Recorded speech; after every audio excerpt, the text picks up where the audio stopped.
How's it going? My name is Christoph. I'm a educator, tutor, mathematics, computer programming, and I like to basically dabble on the internet. Recently, I've been kind of working on my channel. I hope you enjoy what you see, and I do have office hours that I have that you can join and ask any questions relative to basically everything you see down at the bottom here. Now, today, we're going to observe a couple of things about the gaming industry. And because it's an professional industry, doesn't just stick to games. One person can say gaming is not that important. Another person is going to say, well, why is Elon pretending to be a gamer? I don't know, man, you tell me. But the industry is part of the professional umbrella of work, right? You get hired, you create code, you create designs, and you make a game. These are professions that we learn in universities and other professional class environments. So why is it not important? Well, because they're underplaying the actual factor of how maybe this gaming industry is actually connected to the bigger umbrella, professionalism. So we have a lot of issues since COVID. A lot of issues since COVID. I think you see this. I think we all kind of have this really weird sort of feel about COVID. How it, well, broke a lot of people apart. Not from the just social aspect of it, but even from the work environments. Consider Expedition 33. Those developers used to work at Ubisoft. Ubisoft. Sorry if I don't say things correctly or in the common denominated way, but they worked in that professional world and they made great games. Well, they got fired and they made their own studio. Now, we're seeing a lot of different developers from old professional corporations that got laid off, fired, or left because of the internal issues of those growing corporations. And they're literally starting their own. I mean, I don't even have to mention Schedule One, which is basically just a individual that created a whole game that destroyed Assassin's Creed Shadows and any of the other triple A high quality, and this is why we're having a bit of a divergence in how and where the professionalism goes. Well, corporations want to basically hire cheap. So they let go of their tenure, their professional veteran developers for cheaper alternative hip DEI, maybe developers. And we are starting to see Concord, we're starting to see Assassin's Creed Shadows, and now Marathon. Marathon is the new slice to this chaos of a slop fest that is triple A game development. So, join me as I go into a little video here and discuss a bit of the internals that are plaguing our not only entertainment world, but our professional world. So, let's get started. So, we're going to be looking at News, Bellular. Excuse my pronunciations, but oh, this side. It's right down here. You can see where he's the name of the channel and what we're going over, and it's about you know Bungie's turn to show us what they have and their professional etiquette into play. Uh, and excuse the background. It's not so nice, right? That's why I kind of use the other background. But hey, I was gonna basically just try new things in my broadcasting designs and layouts, so I hope you enjoy it. But let's get started with this video and really start to take it apart in a more advanced manner. Let's go. Let's begin today's skewering with a game of Spot the Difference. All right, excuse that, my audios are all over the place. Let's get started now. Let's begin today's skewering with a game of Spot the Difference. This is art from PlayStation and Bungie's big new live service game, Marathon. And this is art by the independent artist who goes by the name Anti-Real. Now, do you see how Bungie haven't even fully faded out the literal artist's signature in this piece? It's look at that, man. absolutely insane. And it's really only the beginning. Marathon is filled with stolen assets in terms of core elements of the design, and that is not an allegation. That is something that Bungie have admitted. I do have a quick point to add though. So here's some art from art director Joe Cross. This is 13 years old, so long, long, long ago. And when you compare this work to that of Anti-Real, you see that these are clearly people whose artistic interests do converge. So do I think that the entire of Marathon was just yanked from Anti-Real overall? No, I don't think it's that. I think to say that would be too extreme. It would oversimplify what is complex, but in doing that, while it actually is a bit more spicy sounding, it would massively underplay just how deep the problems, the real problems here are. Let's just start with human beings don't really make anything new for any case scenario. We know fads, they come and go, they repeat in forms of periods of time. I mean, we've even seen certain types of jeans like bell bottoms and I mean, 70s, 80s, and 90s. We all go through nostalgia in some form. We see the design somewhere, and we all fall into these sort of like, I like that. Let me do that again. Or let me do this from a new point of view as a younger individual that's never lived in those eras.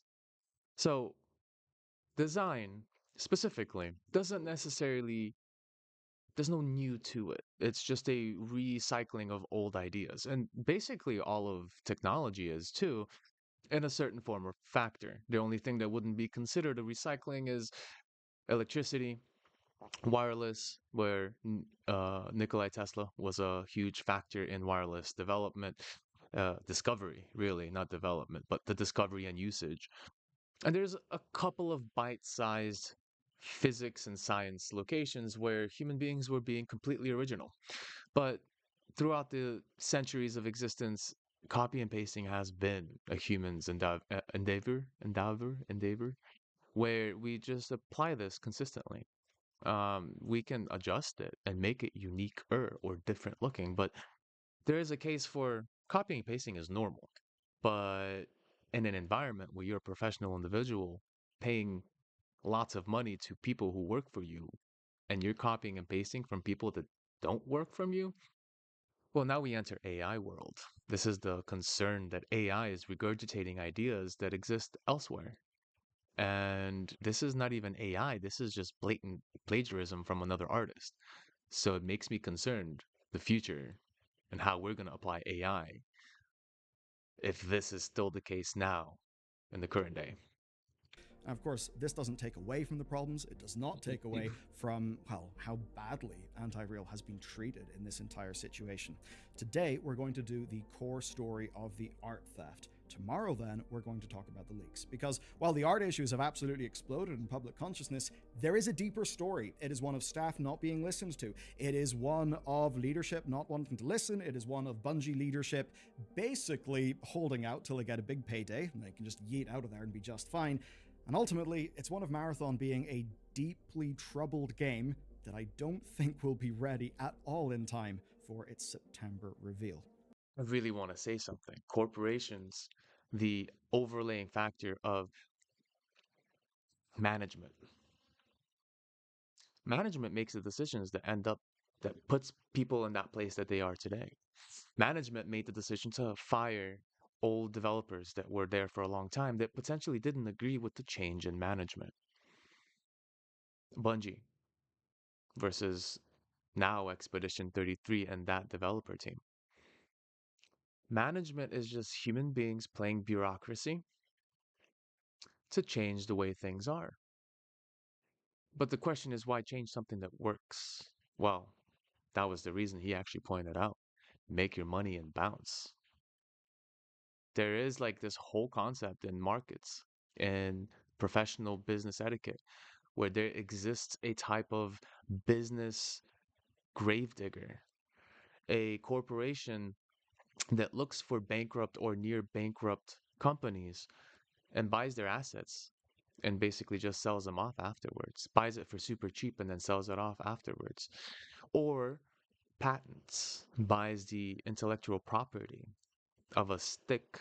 I did this. I did a video on an actual set of lawyers that work directly with Texas judges and they buy patents from other companies and then proceed to sue people and make money just from the fact that they were at the right place at the right time. Or they just seek these patents that are so just ambiguous that they can sue different people for putting their app on an app store. This is a thing. Check out one of my previous videos on this specific aspect. It was, I believe, when the Marvel Rivals video. So, well, yeah, there are grave digging companies that leech off of other existing and possibly productive companies. In the moment of weakness, they come in and savage everything they can. And this is also a human characteristic. Beat down the weak. When someone's on the ground, beat him down further and take his stuff. This is just on a corporate level. These are CEOs and management individuals coming in with the mindset of, oh, they got a lot of stuff. Let's come in, absorb as much as we can, default the whole company, and we just take everything and leave. This is why I don't like when corporations get too big at all. There's one type of corporation like Microsoft and Apple where they take charge into monopolizing their particular systems. And then there's another type of large corporation where at some point management changes, everything that we grew up with as far as good quality changes to horrible quality. But the benefactors are still those people in management until everything falls apart. This is how it works. This is how business works. There are leeches in the industry, just like there are repo people, right? There's just like there is a BMW subscription to heat up your car seat. These are the current strategies to suck as much money out of the public, leech it out until they just bounce and everything falls apart. So that's my take on that. Stay tuned for that. With that said, back to old me and the rest of the video. Marathon hasn't had a lot going for it in its public lifespan, but I think the art has been standout. Like, love it or hate it, you could, I think, at least agree, most could agree, that it was one of the most distinct things about the game. Now, I'm a bit of a design nerd. I honestly love it. And if you don't love its art, I do like the art. It makes me think of Fooly Cooly, the whole like cartoon manga robots, suits expanded into like a general uniform. If you ever seen Fooly Cooly, FLCL, you know what I'm talking about. No TV heads, sure, but hey, it's close enough. I like the vividness of this type of style, for sure. So there is goods to this, but that's well, completely cool. I get it. It's fairly easy to sum up, though. Hyper corporate, dystopian cleanliness with a particular focus on lines and symbols to break up the huge panels, some real interesting texture work, which covers today's story, and in terms of identity, it's the core of the game, the beating heart of it, the thing that makes it feel different, feel distinct. And now we know it's broadly confirmed to have been stolen. Now, if you skim the news, you know the data stories hit us every week. Like, say, when British Telecom had a breach that exposed loads of my family. That was cool, and it's why I love today's yeah, I'll let you guys watch the sponsor on your own. But for sure, like everyone's data is basically leaked on the internet, so you gotta defend yourself. Security. Hey, if you need to know how to make your PC secure, I can't help you with your currently leaked data, but I can at least make sure if anything happens to your PC, you're prepared to respond with the knowledge of an IT security specialist. But it's tough, man. Yeah, I'm sure my data's all over the place too. Just got to keep changing. Two-factor authentications, 5 ways to confirm that it's you. Make sure no one's in the accounts, and you should be all right. Should. allegations to a official admission from Bungie that they had plagiarized an artist's portfolio. So, let's put the victim in the center of this. Fern Hook is a Scottish artist who operates under the name Anti-Real, and for just under a decade, she has worked on iconography and fonts that evoke the same corporate dystopian feeling as Marathon. It's proper interesting, unique stuff. I love it. Now, on May 15th, she posted comparison images that showed the direct translation of her work into Bungie's new extraction shooter. That must have been a surprise to her, but as we'll soon see, maybe it wasn't a complete surprise. Now, seeing this, she accused Bungie of stealing her ideas. Here's the quote: "Bungie is, of course, not obliged to hire me when making a game that draws overwhelmingly from the same design language I have refined for the last decade, but clearly my work was good enough to pillage for ideas and plaster all over their game without pay or attribution." That's a hell of a statement, and you know what? I'll definitely call out for being one that's, I think, very fair and mature. Yes, Yeah, you can be inspired by something. You fair. don't literally have to pay that artist because you just were inspired. You threw Yeah. something in a mood board. But the point is, this goes way further. This goes way deeper. It's not only the usage of assets, but it's also, I think, yeah, very directly yoinking key parts of this artist's style. It does make you wonder. Yes, we're literally talking about a bunch of textures right now, but how much further does it actually go? And indeed, when you go back through her work, the similarities are undeniable. That's with color palette, line work, overall direction, and it's Color palette's huge. The individual set of colors that can work together are very, well, design worthy. Being able to recognize certain contrasts and certain flows of color that can either go together or completely counter each other. That takes time. That takes a lot of play with actual colors and, like they said, decades. She was working on this for decades. And then they're like, "Oh, we like this color palette." That's enough for that to be a copyright. But I think that's the beauty of the internet. It doesn't forget. We have a history of ideas already lingering, not lingering, but well, I guess lingering because they're never going to go away, but posted online. So we're able to essentially now parse through the sets of data and provide, hey, I did it first. Forget copyright. It's all based on timeline now. stretches back through years of her portfolio. And what made this all the more damning is another claim: the claim that Marathon art director Joseph Cross and others at Bungie had actually followed her social media accounts for years. Now, for many Wow. people, this was as good as an admission of guilt on Bungie's part, Damn. almost an admission that goes further than Bungie's own admission. And in public relation terms, an artist who has, quote, never made consistent income from this work, having leadership, art director at a multi-million dollar developer steal it and not even give credit, that just feels awful. And look, man, we're all trying to survive, right? We all have certain skill sets and we try to provide as best as we can with them. But come on, hire that person that you got inspired from. Like, is it that difficult to consider hiring a person that literally your whole game is now based off of? But this goes deeper too, right? Because again, because the internet's open, we can provide all of information on there and all of our designs and all of our services, techniques, strategies, ideas. It's always up for grabs. And that's where copyright comes in. That's where these sort of websites where they keep track of when something is done, the designs of that thing, you essentially upload your content into your own profile, your own portfolio. And then maybe at some point we're just going to have everyone uploading so many things that how do you know which one's copywriting who or who's copying what? Then it's a big problem, right?